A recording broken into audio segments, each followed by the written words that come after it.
اس اعتبار سے لیکن جو مسلمان ہے اس کے لیے تو پھر معیار ہو گیا ہے کتاب و سنت. اس کسوٹی پر ہر چیز کو پرکھیے. اگر اس کے خلاف کوئی بات ذہن میں آ رہی ہے تو اسے وسوسہ شیطانی سمجھیے، لاہور پڑھیے، اس کو جھٹک دیجیے، اسے زبان پر بھی نہ لائیے. اس لیے کہ جب تک وسوسے کو آپ زبان پر لا کر بیان نہیں کرتے کوئی گرفت نہیں ہے. اس لیے کہ شیطان کو یہ اختیار اللہ نے دے رکھا ہے. الذی یوسوس فی صدور الناس، وسوسہ اندازی وہ کرتا ہے، لیکن یہ کہ آپ اس کے وسوسے کو قبول کرتے یا نہیں کرتے یہ آپ کا اختیار ہے. تو اس اعتبار سے وہ عقل جو فطرت سے آزاد ہو گئی ہو وہ در حقیقت گمراہی کی طرف تو لے کر جائے گی. مشتاق احمد صاحب ملازمت پیشہ ہیں. آپ کا سوال ہے کہ شرک کو چھوڑ کر میری ذات سے دانستہ یا غیر دانستہ لغزشیں ہوتی رہتی ہیں جس کا براہ راست فوری اثر میری روزی روٹی پر ہوتا ہے. توبہ کرتا ہوں، نادم ہوتا ہوں، ضمیر بھی ملامت کرتا ہے، لیکن پھر گناہ کی کشش شجر ممنوعہ کو چھوڑے بغیر نہیں رہ سکتی. کیا انسان اس حد تک کمزور ہے؟ تدارک کیا کرنا چاہیے؟ تدارک کیا ہوگا؟ دیکھیے، تدارک تو یہ ہے کہ اپنے ایمان کو اور گہرا کیجئے، اور گہرا کیجئے، اور گہرا کیجئے.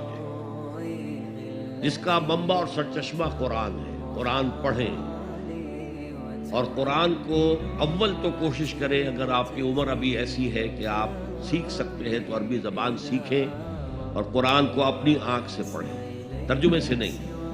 ترجمہ سیکنڈ ہینڈ نالج ہے. ترجمہ جب آپ پڑھ رہے ہوتے ہیں تو مترجم کی آنکھ سے قرآن پڑھ رہے ہیں، اپنی آنکھ سے نہیں. وہ سیکنڈ ہینڈ نالج ہے. وہ نالج دے سکتا ہے، انسپائر نہیں کر سکتا. ترجمہ کبھی انسپائر نہیں کرتا. تو ایمان جو پیدا ہوتا ہے وہ قرآن کو سمجھ کر پڑھنے سے ہے. اس ایمان کی کمزوری کی وجہ سے ایسا ہو جاتا.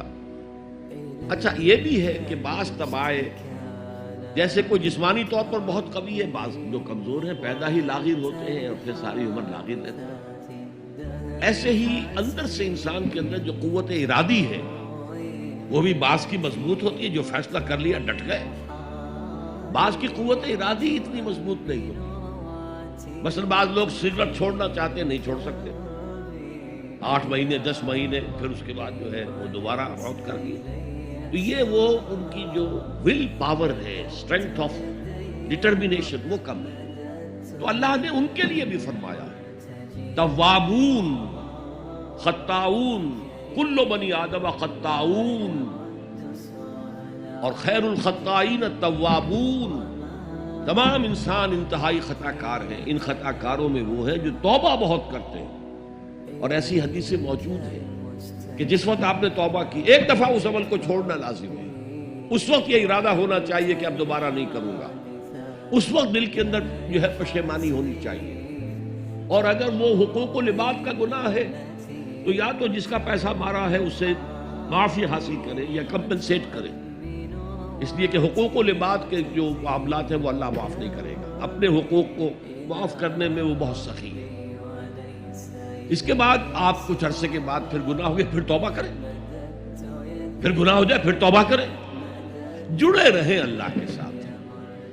میں اس کی مثال دیا کرتا ہوں، کسی بچے کو ماں مار رہی ہے، وہ بچہ ماں ہی سے لپٹ رہا ہے. اسی طریقے سے اللہ سے لپٹے رہو اور سمجھو کہ ہاں یہ مجھ سے گناہ ہو رہا ہے، پھر دوبارہ. تو اس لیے کوئی حرج نہیں ہے.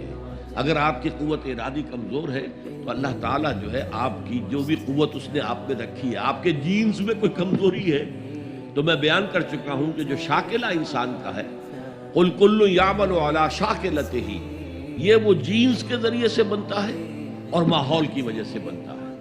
لہذا اس کے اندر اندر ہی آپ عمل کر سکتے ہیں. تو اللہ تعالیٰ جانتا ہے اور ہر ایک سے وہ اس کی وسعت کے مطابق حساب دے گا.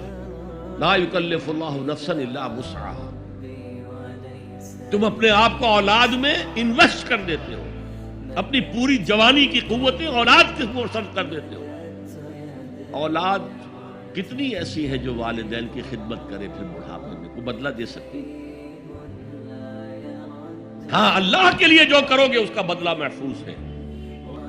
اور یقیناً اللہ ہی تو ہے جس کے پاس بہترین بدلہ ہے. تم اپنے